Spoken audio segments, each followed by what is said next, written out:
लोक सेवा र शिक्षक सेवामा तपाईको सफलताका लागि यो हो मेरो सहकार्य कक्षा। नमस्ते साथीहरू, कक्षामा तपाईहरुलाई स्वागत छ। आज मैले धर्म र संस्कृति सामाजिक व्यवस्था भन्ने पाठ लिएर आएको छु। यो पाठ प्रासको सिलेबसमा पनि राखिएको छ, शिक्षक सेवाको सिलेबसमा पनि राखिएको छ। निकै महत्त्वपूर्ण रहेको यो पाठबाट के कस्ता प्रश्नहरू सोध्ने गर्छ, अहिलेसम्म प्रासमा सोधिएका प्रश्नहरू पनि मैले समेटेको छु र अब शिक्षक सेवाको चाहिँ सिलेबस नयाँ भएकाले महत्त्वपूर्ण प्रश्न के कस्ता हुन सक्छन् भन्नेमा मैले चाहिँ आफूले सक्दो प्रयास गरेको छु तपाईहरुलाई महत्त्वपूर्ण प्रश्नहरू बताउने। र आजको भिडियो म सुरु गर्न गइरहेको छु। पहिलो प्रश्न रहेको छ साथीहरू, धर्मशास्त्र अनुसार कति प्रकारका विवाह पद्धति रहेका छन्? धर्मशास्त्र अनुसार भन्नाले अब यहाँ चाहिँ हिन्दू धर्म परम्परा भन्ने बुझ्नु होला। कति प्रकारका विवाह पद्धति रहेका छन् भन्ने कुरा आएको छ साथीहरू। यसको सही उत्तर हो 8। कतिवटा त? 8 प्रकारका विवाह पद्धति रहेका हुन्छन् हिन्दू धर्म परम्परा अनुसार भन्ने बुझ्नु होला है साथीहरू। अर्को प्रश्न नम्बर 2 तर्फ लागे म। नेपाललाई कहिले धर्मनिरपेक्ष राष्ट्र घोषणा गरियो? यो तपाईले जानेकै प्रश्न, पढेकै प्रश्न पढ्नु भएको छैन भने पनि याद गर्नुस्। 2063 2 महिना 4 गते, जेठ 4 गते, जेठ 4 गते, 3 2 4 हैन, 63 मा 3 2 4 भन्ने याद गर्नु होला। 3 2 4 भन्ने याद गर्नु होला। 63 2 4 भनेर। प्रश्न नम्बर 3, सबैभन्दा पुरानो वेद कुन हो? यो चाहिँ पटक पटक सोधिएको प्रश्न हो संघीय प्रासमा पनि, त्यसकारणले ध्यान दिनु होला। ऋग्वेद रहेको छ, याद गर्नु होला साथीहरू। ऋग्वेद चाहिँ सबैभन्दा पुरानो वेद हो भन्ने याद राख्नु होला। अर्को प्रश्न, पञ्चकन्या भनेर कसलाई बुझिन्छ है? हाम्रो हिन्दू धर्म परम्परा अनुसार पञ्चकन्या भनेर कसलाई बुझिन्छ? पहिलो अहिल्या, त्यसपछि कुन्ती, त्यसपछि तारा, त्यसपछि मन्दोदरी, त्यसपछि द्रौपदी है। अहिल्या, कुन्ती, तारा, मन्दोदरी र द्रौपदी याद गर्नु होला। परीक्षामा तपाईलाई तलका मध्ये पञ्चकन्यामा नपर्ने कुन हो अथवा पर्ने कुन हो भनेर पनि प्रश्न बनाउन सक्छ। त्यसकारणले यो 5 वटा अहिल्या, कुन्ती, तारा, मन्दोदरी र द्रौपदी याद गर्नु होला। प्रश्न नम्बर 5 मा पञ्चमहाभूत भन्नाले के बुझिन्छ? यसबाट पनि प्रश्न त्यसरी नै बनाउन सक्छ, तर जसरी प्रश्न बनाए पनि हामीले उत्तर चाहिँ याद राख्ने हो। पृथ्वी, पानी, तेज, वायु र आकाश है। पृथ्वी, आकाश, पानी, तेज, वायु, यो सामान्य याद हुने कुरा हो। त्यसकारणले यहाँ पनि समस्या छ जस्तो मलाई लाग्दैन तपाईहरुलाई। अब म अगाडि बढे। पञ्चेबाजा निकै महत्त्वपूर्ण प्रश्न, पटक पटक सोधिने प्रश्न। पञ्चेबाजा भित्र कुन कुन बाजा पर्दछन् भन्ने प्रश्न रहेको छ साथीहरू। पञ्चेबाजा सहनाई, ढोलक, दमाहा, ट्याम्को, झ्याली है। सहनाई, ढोलक, दमाहा, ट्याम्को, झ्याली। यहाँ बिर्सिने भनेको ट्याम्को र झ्याली हो, यो दुईटा याद राख्नु होला। बाँकी चाहिँ सहनाई, ढोलक र दमाहा चाहिँ याद हुन्छ। बिर्सिने भनेको ट्याम्को र झ्याली हो, याद राख्नु होला। पञ्चेबाजा। अब अर्को प्रश्न, 4 बुद्ध धाम भन्नाले कुन कुन ठाउँलाई चिनिन्छ? यहाँ पनि प्रश्न बनाउने तरिका फरक हुन सक्छ, तर उत्तर यही हो, हामीले याद गर्नै पर्ने। त एउटा त लुम्बिनी हामीलाई थाहा नै छ, अर्को बोधगया हैन, अर्को कुशीनगर र अर्को सारनाथ हैन। लुम्बिनी, बोधगया, कुशीनगर र सारनाथ भनेर याद गर्नु होला। बोधगयामा बुद्धत्व प्राप्त गरे, पहिलो चाहिँ प्रचार प्रसारका लागि, ज्ञान प्रचारका लागि गएको ठाउँ भनेको सारनाथ हो हैन। अनि त्यसैगरी कुशीनगर, लुम्बिनी भन्ने पनि याद गर्नु होला। गौतम बुद्धले लगाउने वस्त्रलाई के भनिन्थ्यो? गौतम बुद्धले लगाउने वस्त्रलाई के भनिन्थ्यो भन्ने अर्को महत्त्वपूर्ण प्रश्न छ साथीहरू। त यसको उत्तरतर्फ गइहालौँ। चिवर भनिन्थ्यो है। गौतम बुद्धले लगाउने लुगालाई के भनिन्थ्यो त? चिवर भनिन्थ्यो। चिवर। अर्को प्रश्नतर्फ लागे साथीहरू म। बुद्धले गयामा प्राप्त गरेको ज्ञान प्रचारका लागि सर्वप्रथम कहाँ गएका थिए? अघि नै आइसक्यो यो प्रश्न र यसको उत्तर पनि आइसक्यो हैन। प्रश्न आएन, उत्तर आइसकेको छ हैन। मैले अघि भनिसकेँ तपाईहरुलाई त सारनाथमा सर्वप्रथम ज्ञान प्रचारका लागि गएका हुन्। को त भन्दाखेरि गौतम बुद्ध भन्ने याद राख्नु होला। त्यसपछि चाहिँ तपाईको प्रश्न नम्बर 10 मा कमलको फूललाई के को प्रतीक मानिन्छ? कमलको फूललाई के को प्रतीक मानिन्छ? सुन्दा प्रश्न सामान्य लाग्छ तर उत्तर चाहिँ जटिल छ। हामी चाहिँ गल्ती गर्ने ठाउँ यहाँ छ शिक्षा र सभ्यता। दुईटा कुरा छ यहाँ, शिक्षा र सभ्यता। त्यसकारणले हामी झुक्किन्छौँ यो दुईटै।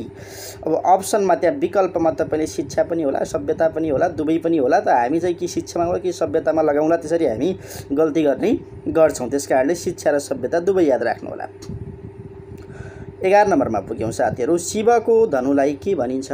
शिवको धनुलाई के भनिन्छ भन्ने अर्को प्रश्न पिनाक भनिन्छ भनेर हामी पढ्दै आएका छौं। अर्को प्रश्नतर्फ लागे साथीहरु। विधवाले लगाउने धातुको चूरालाई के भनिन्छ? विधवाले लगाउने धातुको चूरालाई के भनिन्छ भन्ने महत्त्वपूर्ण प्रश्न। यसको उत्तर हो रैया। यसको उत्तर हो रैया है। रैया, विधवाले लगाउने धातुको चूरा रैया भनेर याद गर्नु होला। प्रश्न नम्बर 13 तर्फ पुग्यौं साथीहरु। हामी प्रश्न नम्बर 13 मा पुग्यौं। बुद्ध धर्मको प्रसिद्ध तीर्थस्थल तक्षशिला कहाँ पर्दछ? बुद्ध धर्मको प्रसिद्ध तीर्थस्थल तक्षशिला कहाँ पर्दछ भन्ने अर्को महत्त्वपूर्ण प्रश्न तपाई माझ मैले पस्केको छु। यसको उत्तर अनुमान गर्न सक्नुहुन्छ। तपाईले अनुमान गरिसक्नु भएको होला त आफ्नो अनुमान पक्कै मिल्यो। पाकिस्तान मिल्यो कमेन्ट गर्नु होला। पाकिस्तान यसको सही उत्तर। तक्षशिला कहाँ छ? पाकिस्तानमा। हिन्दू र मुस्लिम दुवै सम्प्रदायका मानिसले मनाउने चाड कुन हो? हिन्दू र मुस्लिम दुवै सम्प्रदायका मानिसले मनाउने एउटै चाड कुन हो भन्ने प्रश्न पनि परीक्षामा आउँछ। अहिलेसम्म धेरैपल्ट सोधेको पनि छ। छठ पर्व है, छठ पर्व हो भन्ने याद राख्नुला। अर्को प्रश्न साथीहरु। वैशाख कृष्ण औँसीका दिन आमाको मुख हेर्ने दिन पर्छ भने बाबाको मुख हेर्ने दिन कहिले पर्छ?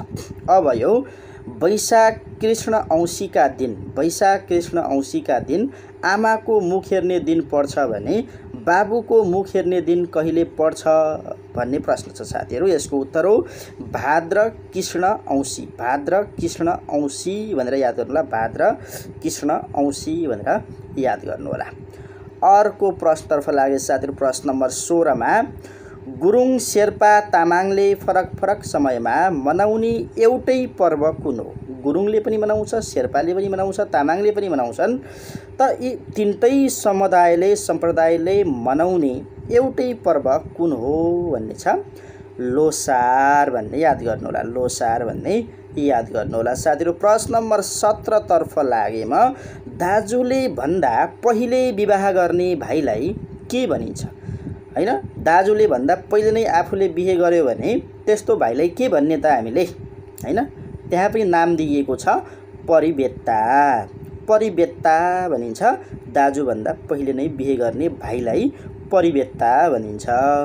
अर्को प्रश्न नम्बर 18। समूहको सदस्यको मृत्यु भएमा बसाई सर्ने चलन कुन जातिमा रहेको छ? बसाई सर्ने चलन कुन जातिमा रहेको छ भन्ने निकै महत्त्वपूर्ण प्रश्न छ साथीहरु। तपाईले पक्कै याद हुनुपर्छ। राउटे नाइकेलाई मानबहादुर भनिन्छ। यो पनि याद गर्नु होला सँगै जोडेर। नाइकेलाई मानबहादुर हैन। राउटेहरुको नाइकेलाई अथवा चाहिँ मुखियालाई के भनिन्छ त भन्दाखेरि मानबहादुर भनिन्छ भनेर पनि याद गर्नु होला साथीहरु। अगाडि बढौं। प्रश्न नम्बर 19। कुरान कण्ठ गरेको व्यक्तिलाई के भनिन्छ? कुरान कण्ठ गरेको व्यक्तिलाई के भनिन्छ भन्ने प्रश्न छ साथीहरु। तपाईले उत्तर सोचिसक्नु भएको होला। हाफिज। 144 अध्याय छन् कुरानमा। कति अध्याय छन्? 144 अध्याय रहेको कुरान कण्ठ गर्ने व्यक्तिलाई चाहिँ के भनिदो रहेछ त? हाफिज भनिदो रहेछ भनेर याद गर्नु होला है साथीहरु। अगाडि बढौँ। प्रश्न नम्बर 20 मा पुग्यौँ साथीहरू। प्रश्न नम्बर 20 मा नयाँ वर्षको उपलक्ष्यमा राजवंशीले मनाउने पर्वलाई के भनिन्छ? राजवंशीले मनाउने पर्वलाई के भनिन्छ त? नयाँ वर्षको उपलक्ष्यमा राजवंशीले मनाउने पर्वलाई सिरुवा पर्व भनिन्छ है साथीहरू। सिरुवा पर्व, नयाँ वर्षको उपलक्ष्यमा राजवंशीले मनाउने पर्वलाई सिरुवा पर्व भनिन्छ भनेर याद गर्नु होला है साथीहरू। अब म 21 नम्बर प्रश्नतर्फ लागेँ। 18 पुराण मध्ये सबैभन्दा पुरानो पुराण कुन हो?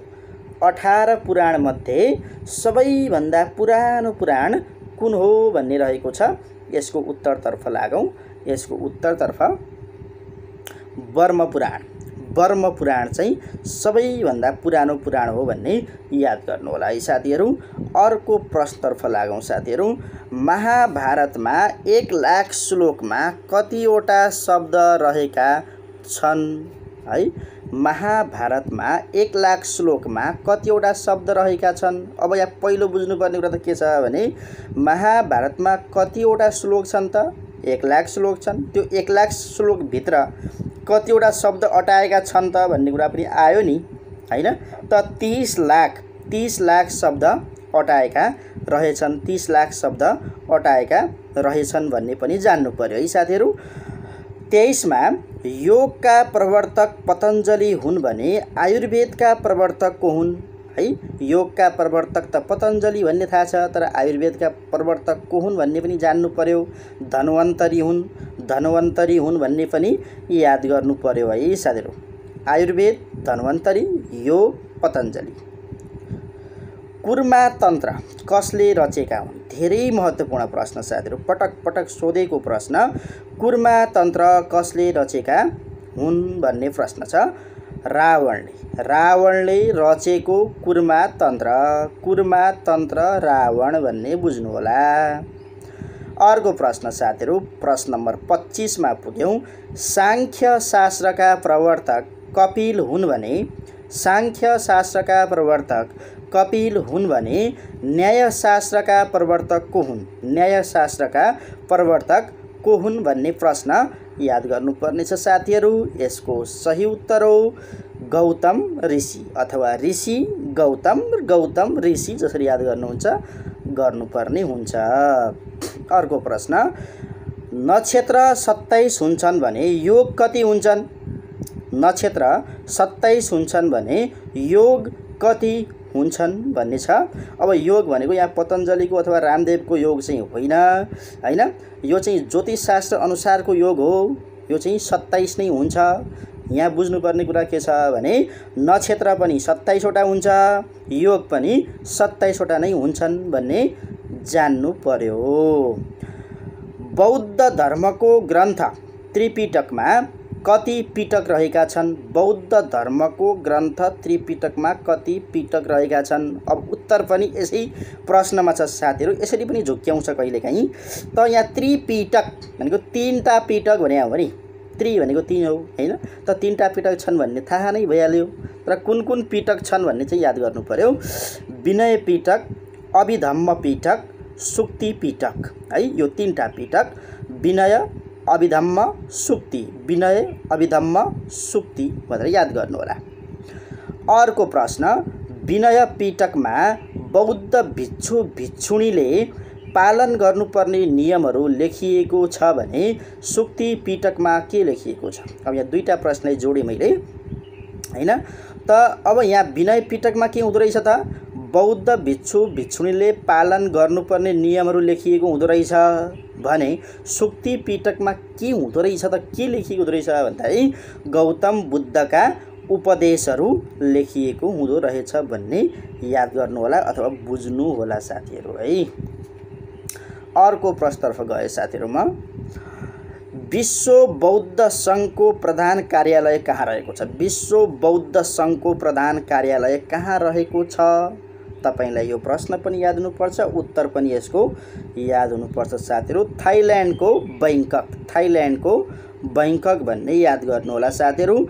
अब त्यसैमा अर्को के पनि बुझ्नुस् भने बौद्ध भिक्षुहरूको सङ्घलाई काय भनिन्छ। अब उसै तपाईँको चाहिँ सामान्य शब्दकोशमा खोज्नुहुन्छ भनेको कायको अर्थ हुन्छ शरीर, तन भन्ने अर्थमा काय भन्ने शब्द पनि आउँछ है। काय भनेको पनि शरीर हो। अब यहाँ बौद्ध भिक्षुहरूको सङ्घलाई के भनिन्छ? काय भनिँदो रहेछ भन्ने पनि याद गर्नु होला है साथीहरू।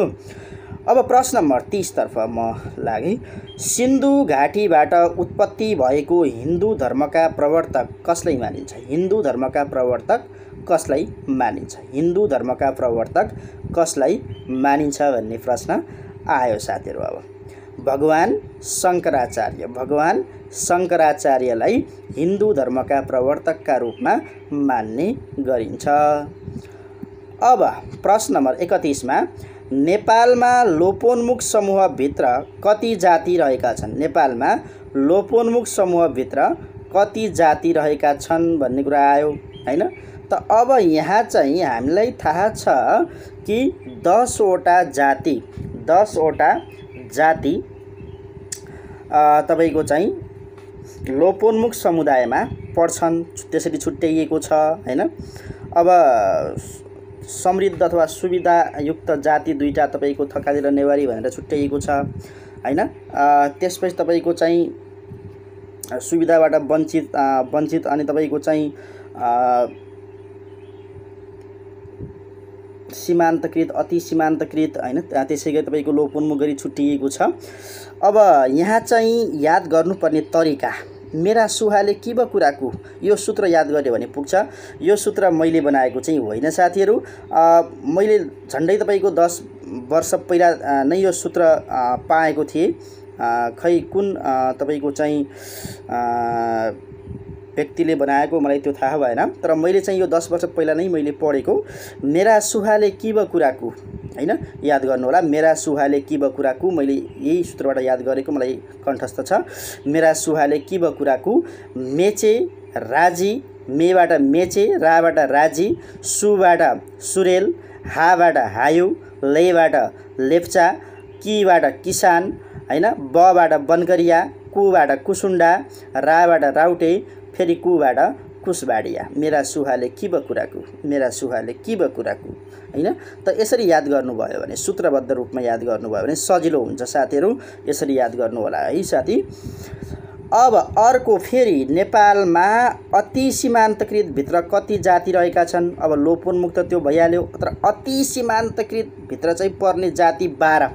अब यो 12 कसरी याद गर्ने त हैन। अब परीक्षामा चाहिँ तलका मध्ये कुन अति सीमान्तकृत भित्र पर्दैन अथवा पर्छ भनेर पनि प्रश्न बनाउन सक्छ। त्यसैगरी चाहिँ लोपोन्मुखको पनि त्यही हो, कति जाति छन् भनेर पनि सोध्न सक्छ। अनि कुन पर्दैन कुन पर्छ भनेर पनि अप्सन दिएर सोध्न सक्ने भएकाले हामीले याद गर्नुपर्ने हुन्छ। अब यहाँ चाहिँ याद गर्ने तरिका, यो 12 वटा जाति, अति सीमान्तकृतको 12 वटा जातिलाई कसरी याद गर्ने भन्ने कुरा आयो हैन। त मैले यहाँ याद गर्ने तरिका तपाईहरुलाई बताउँछु।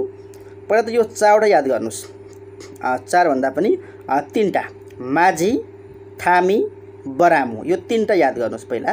माझी, थामी, बरामु, त्यसपछि सिधा, थुसबोचे, दुलोझा, सिधा, थुसबोचे, दुलोझा। अब यो के हो त भन्दाखेरि सिधा, यो चाहिँ जुन जुन अक्षर यहाँ आएको छ त्यो अक्षरबाट सुरु हुने, जेसुकै सुरु होस् हैन। त्यहाँ तपाईले अप्सन हेर्नु होला। सीबाट कुनै शब्द छ भने त्यो चाहिँ के हो त? अति सीमान्तकृत हो। अथवा धाबाट, अथवा थुबाट, सबाट, बोबाट, चेबाट, दुबाट, लोबाट अथवा झाबाट, यो कुनै पनि अक्षर, तर यो अक्षर पुरा हुनु पर्यो है। भन्न खोजेको के त भन्दाखेरि तपाईको धाको ठाउँमा धीबाट सुरु भएको हुन सक्छ, तर धाबाट नहोला। त्यसकारणले थु छ त थुबाट छैन अरु, तर थबाट हुन सक्छ, थीबाट हुन सक्छ। भन्न खोजेको कुरा बुझ्दै हुनुहुन्छ होला। त्यसकारणले सी धा थुसबोचे दुलोझा, सिधा थुसबोचे दुलोझा भन्ने याद गर्नु होला। अब यो यादै गर्न चाहनुहुन्छ भने मैले यहाँ लेखिदिएको छु। सियार, सीबाट सियार हो, धाबाट धानुक हो हैन। अनि थुबाट चाहिँ थुदाम हो, अनि सबाट चाहिँ सन्थाल हो हैन। अनि त्यसैगरी बोबाट चाहिँ बोटे, चेबाट चेपाङ भइहाल्यो, दुबाट दुनुवार, लोबाट लोमी, अनि झाबाट झागड हो भन्ने बुझ्नु होला। सूत्र यो छ, 3टा याद गरे पुग्छ, माझी, थामी, बरामु। त्यसपछि यो सूत्र याद गर्नुपर्ने हुन्छ, सिधा थुसबोचे दुलो झा भन्ने याद गऱ्यो भने सकियो। यो मैले बनाएको सूत्र हो साथीहरू।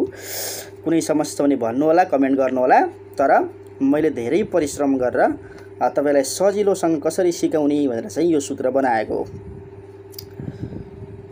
अर्को प्रश्नतर्फ लागे साथीहरू म, सबैभन्दा धेरै जनसङ्ख्या भएको जनजाति मगर 7.1 कुल जनसङ्ख्याको 7.1% हो भने सबैभन्दा कम जनसङ्ख्या भएको जनजाति कुन हो भन्ने कुरा आयो साथीहरू। यहाँ यो निकै महत्त्वपूर्ण प्रश्न, पटक पटक सोधिरहने प्रश्न हो।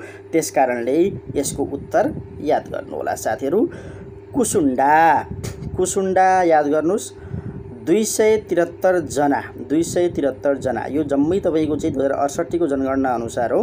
नयाँ जनगणना आउँदैछ, त्यसमा फेरि चाहिँ नयाँ डाटा आउला। अहिलेसम्म पढ्नुपर्ने यही कुसुन्डा 273 जना। अगस्ट 9 चाहिँ विश्व आदिवासी दिवसका रूपमा मनाइन्छ। कहिले विश्व आदिवासी दिवस? कहिले? अगस्ट 9। अगस्ट 9 विश्व आदिवासी दिवस। यो पनि याद गर्नु, यो सँगै जोडेर याद गर्नु होला साथीहरू। म अगाडि बढेँ। प्रश्न नम्बर 34 मा नेपालका राष्ट्रिय समूह भनेर कसलाई चिनिन्छ? यो निकै महत्त्वपूर्ण प्रश्न। सोच्दा पनि लाग्छ कि यो यसको उत्तर पनि कहाँ होला, किताबमा कतै नपढेको प्रश्न आयो जस्तो लाग्छ होला। तर यो छ साथीहरू, नेपालका राष्ट्रिय समूह भनेर कसलाई चिनिन्छ भन्ने प्रश्न। आदिवासी जनजातिलाई, आदिवासी जनजातिलाई चिनिन्छ। नेपालका राष्ट्रिय समूह भनेर आदिवासी जनजातिलाई चिनिन्छ। प्रश्न नम्बर 35 मा सतार जातिको देवतालाई के भनिन्छ? सतार जातिको देवतालाई के भनिन्छ भन्ने प्रश्न आयो। त ठाकुर भनिन्छ, ठाकुर भनिन्छ। दोचा, दोचा केसँग सम्बन्धित छ? यस्तो प्रश्न पनि आउँछ साथीहरू। दोचा केसँग सम्बन्धित छ?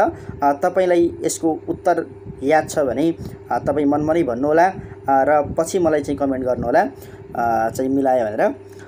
शेर्पाको जुत्ता, शेर्पाको जुत्तालाई दोचा भनिन्छ। प्रश्न यसरी पनि सोध्न सक्छ, यसरी पनि बनाउन सक्छ भन्ने कुरा हो। प्रश्न नम्बर 37 मङ्सिर महिनामा मात्र बिहे गर्ने जाति कुन हो? मङ्सिर महिनामा मात्र बिहे गर्ने जाति कुन हो भन्ने छ साथीहरू। यसको सही उत्तर रहेको छ थामी। थामी जातिहरू चाहिँ मङ्सिर महिनामा मात्रै बिहे गर्छन्।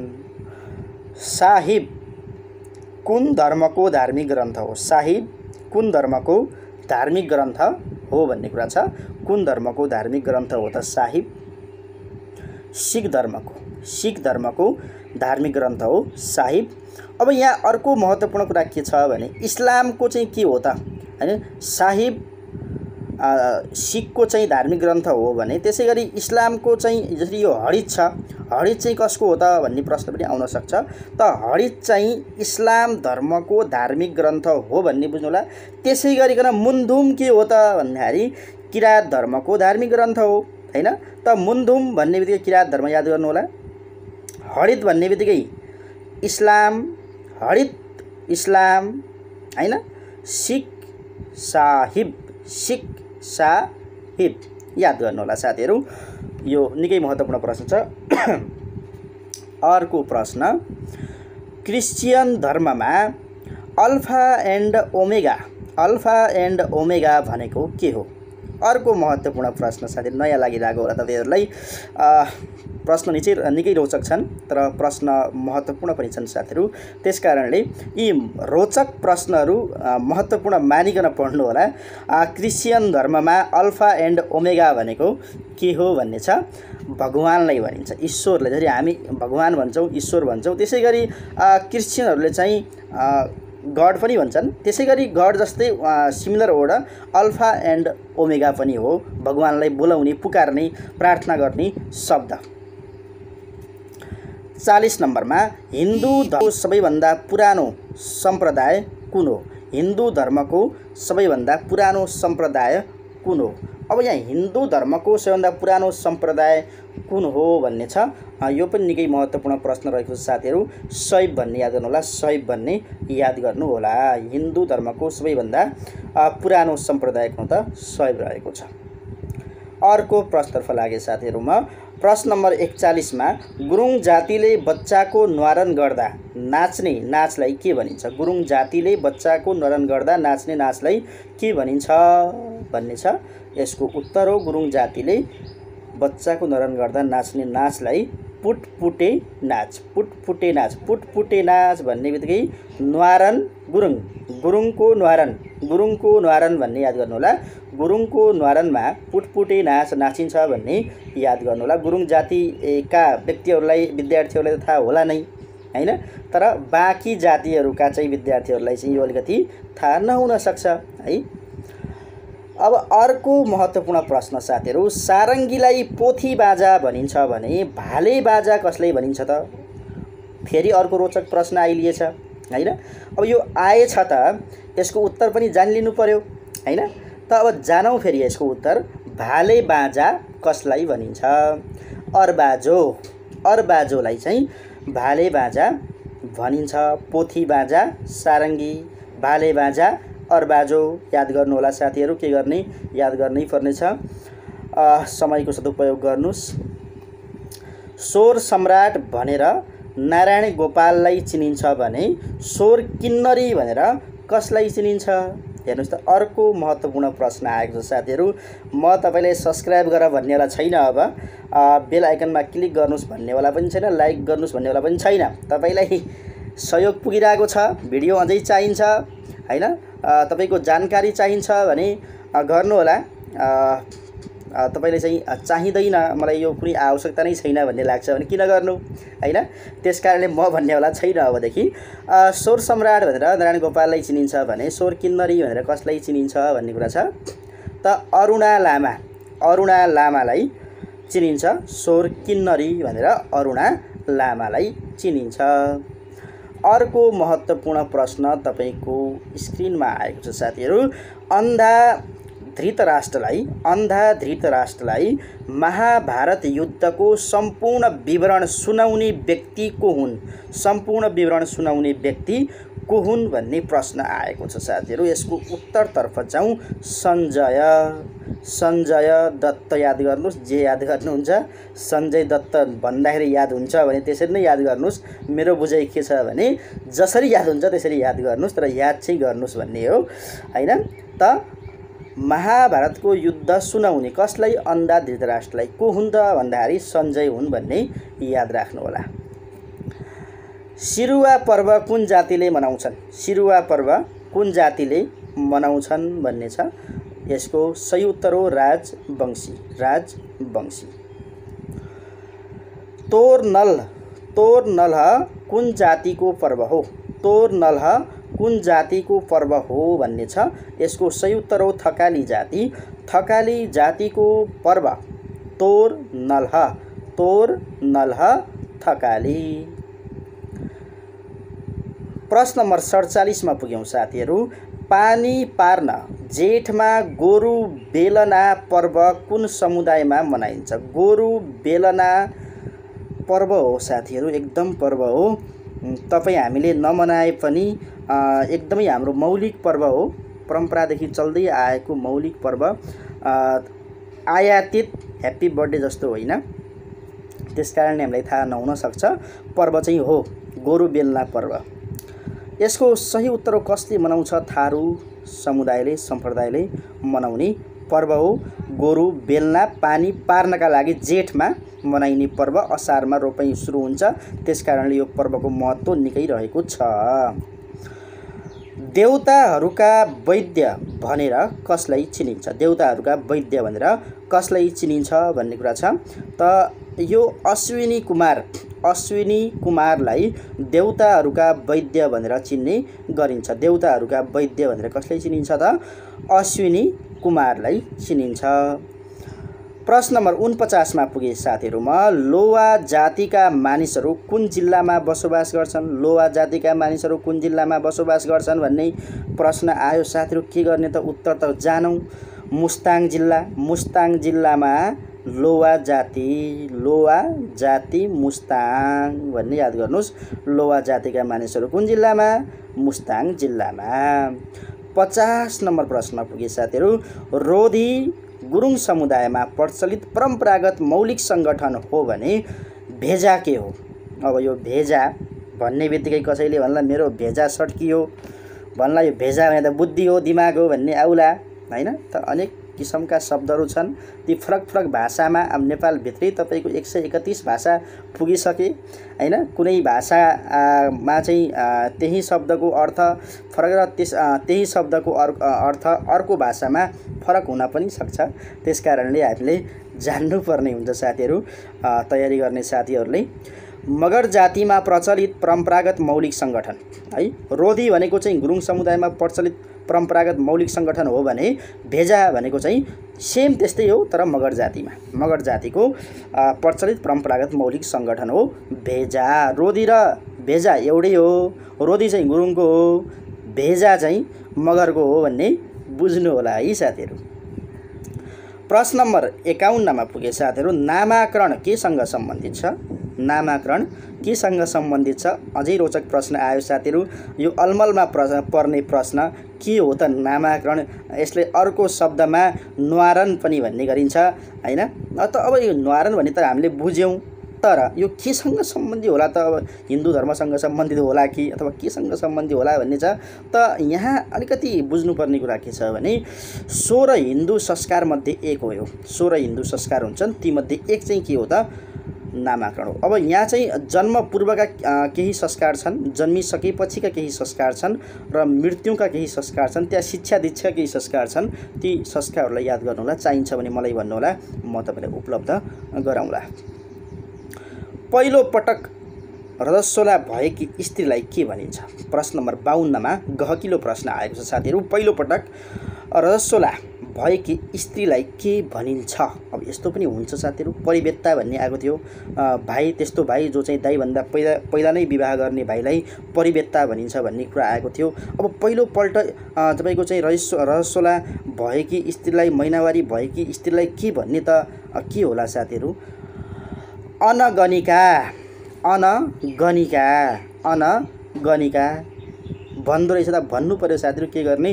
भन्नै पर्यो, अनगनिका भनेर याद गर्नै पर्यो। के गर्ने त साथीहरू? छ चलनमा यस्तै छ।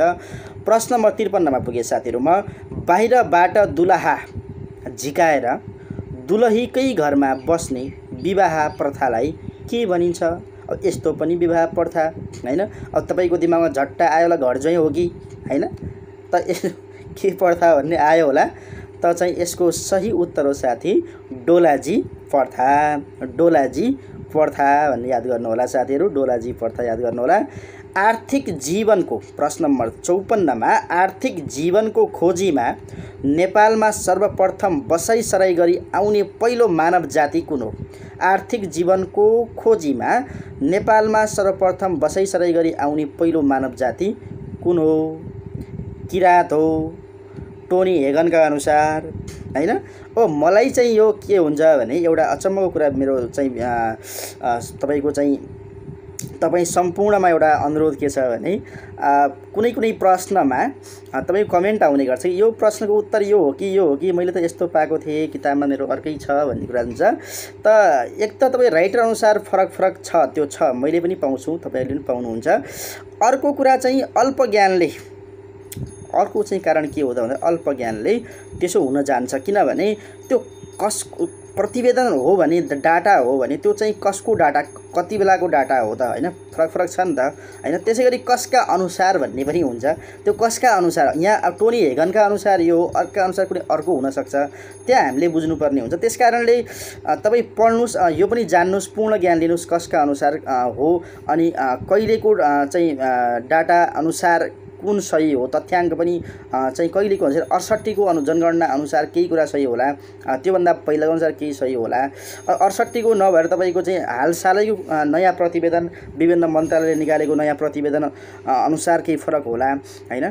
त यो फरक हुन्छ, उत्तर फरक हुने तपाईँको किताबमा र मेरो किताबमा अथवा मेरो बुझाइमा तपाईँको बुझाइमा फरक हुने, मैले पढेको र तपाईँले पढेको फरक हुने कारण चाहिँ विभिन्न छन्। ती कारणको खोजी गर्नु होला साथीहरू है। अर्को प्रश्न, त्रिमधु भन्नाले के बुझिन्छ? त्रिमधु भन्नाले के बुझिन्छ? त्रिमधु भन्नाले के बुझिन्छ? चिनी, मह र घिउ चिनी, मह र घिउलाई त्रिमधु भन्ने गरिन्छ। चिनी, मह र घिउ। प्रश्न नम्बर 56, त्रिकुट भन्नाले के बुझिन्छ? त्रिकुट भन्नाले के बुझिन्छ? अति महत्त्वपूर्ण प्रश्न। सुठो, मरिच, पिप्ला। सुठो, मरिच, पिप्ला। सुठो, मरिच, पिप्ला याद गर्नुहोला। त्रिकुट, सुठो, मरिच, पिप्ला। त्रिफला भन्नाले के बुझिन्छ?